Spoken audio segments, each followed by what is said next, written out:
మనసు పసందుగా కమనీయ గాథల మాలిక శీర్షగాత్ర మాధుర్యం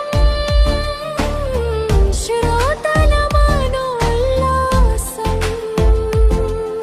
వినండి సభ్యులు కండి గణగణమన్నీ గంట కొట్టండి. హలో, అందరికీ నమస్కారం. ఈరోజు ప్రముఖ రచయిత్రి పాలంకి సత్యగారు రాసిన ఓ చిన్న కథని చదువుతున్నాను. ఈ కథ సారాంశం నెరజాణ అంటే ఎవరు అనే దాని గురించి రాశారు. కథ విని దీని గురించి మీ అభిప్రాయాన్ని కామెంట్ రూపంలో పెడతారని ఆశిస్తూ కథ వినిపిస్తున్నాను. మరి వింటారా? వివాహమైన కొత్తలో భర్త చెప్పిన మాట భార్య వింటుంది. ఆ తర్వాత కొంతకాలం భార్య చెప్పిన మాట భర్త వింటాడు. ఇక 3వ దశలో వాళ్ళిద్దరి మాటలు ఊరంతా వింటారని హాస్యరసపూరితమైన నానుడి ఉంది. ఏకాభిప్రాయం కుదిరినప్పుడు గట్టిగా మాట్లాడుకోవడం సామాన్యమే. అయితే ఎవరు గట్టిగా చివరి వరకు అరిస్తే వారి మాటే నెగ్గుతుందా, లేక చాప కింద నీరులా నిమ్మకు నీరెత్తినట్లుగా ఉండడం మంచిదా? ఒక గ్రామంలో విశాలమైన తోటలో ఇల్లొకటుంది. తోటలో అన్ని రకాల చెట్లు ఉన్నాయి. రేగు చెట్టుకి ముళ్ళుంటాయి.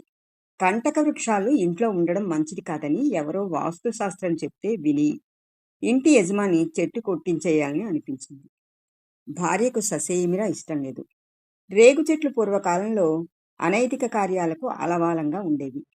ఆమె ప్రియుని కలవడానికి వీలు కాకపోతుందని అనుకుని ఉండవచ్చు. రేగి పళ్లను వడియాలు పెట్టుకుని పుల్ల పుల్లగా తీయ తీయగా తిందామనుకుని కూడా ఉండవచ్చు. పిల్లలకు సంక్రాంతి నాడు భోగి పళ్ళు పొయ్యాలి అనుకుని ఉండొచ్చు. ఏ కారణం లేకపోయినా పచ్చని చెట్టు కొట్టేయడమేమిటి అనుకోవచ్చు. భర్త అవునంటే కాదనాలని అనుకునే చండిక కూడా కావచ్చు.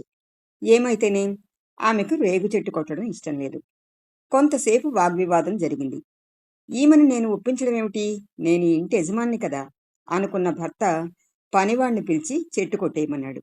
అది హేమంత ఋతువు. చలి దంచేస్తోంది. ఇల్లాలు చడీ చప్పుడు లేకుండా గొడ్డలి తీసుకెళ్లి నూతిలో పడేసింది. అంత చలిలో పనివాళ్లు నూతిలో దిగి తీయలేరు. ఈ కాలంలో అప్పటికప్పుడు బజారుకు వెళ్లి గొడ్డలి కొనుక్కొందుకు లేదు. పురమాయించి చేయించాలి. అంతా అయ్యేసరికి ఏమవుతుందో చూద్దాంలే అనుకుందా నెరజాణ. ఇటువంటి అతి తెలివితేటల స్త్రీలు ఈనాడు ఉన్నారు.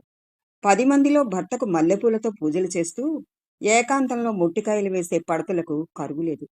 మాట నెగ్గించుకోవచ్చు, మంచివారని కూడా అనిపించుకోవచ్చు. అయితే ఈ మార్గం అనుసరణీయమా? ఎల్లవేళలా సాధ్యమా? ఎప్పటికైనా బండారం బయటపడుతుందా అన్నది ఆలోచించాలి.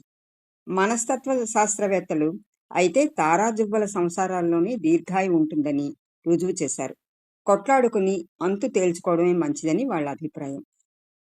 దాసాయ భవననాథే బదరీ మపనేతు మాధుశతి హేమంతే హరిణాక్షి పైసి కుఠారం వినిక్షిపతి. ఇంటి యజమాని పనివాణ్ణి రేగు చెట్టును కొట్టేయమని ఆజ్ఞాపించాడు. హేమంత ఋతువులో ఇంటి ఇల్లాలు గొడ్డల్ని నూతిలో పడేసింది. ఇదండి కథ. మరి దీని గురించి మీ అభిప్రాయం కామెంట్ రూపంలో తెలియచేయండి. సదా మీతో మీ సిరి.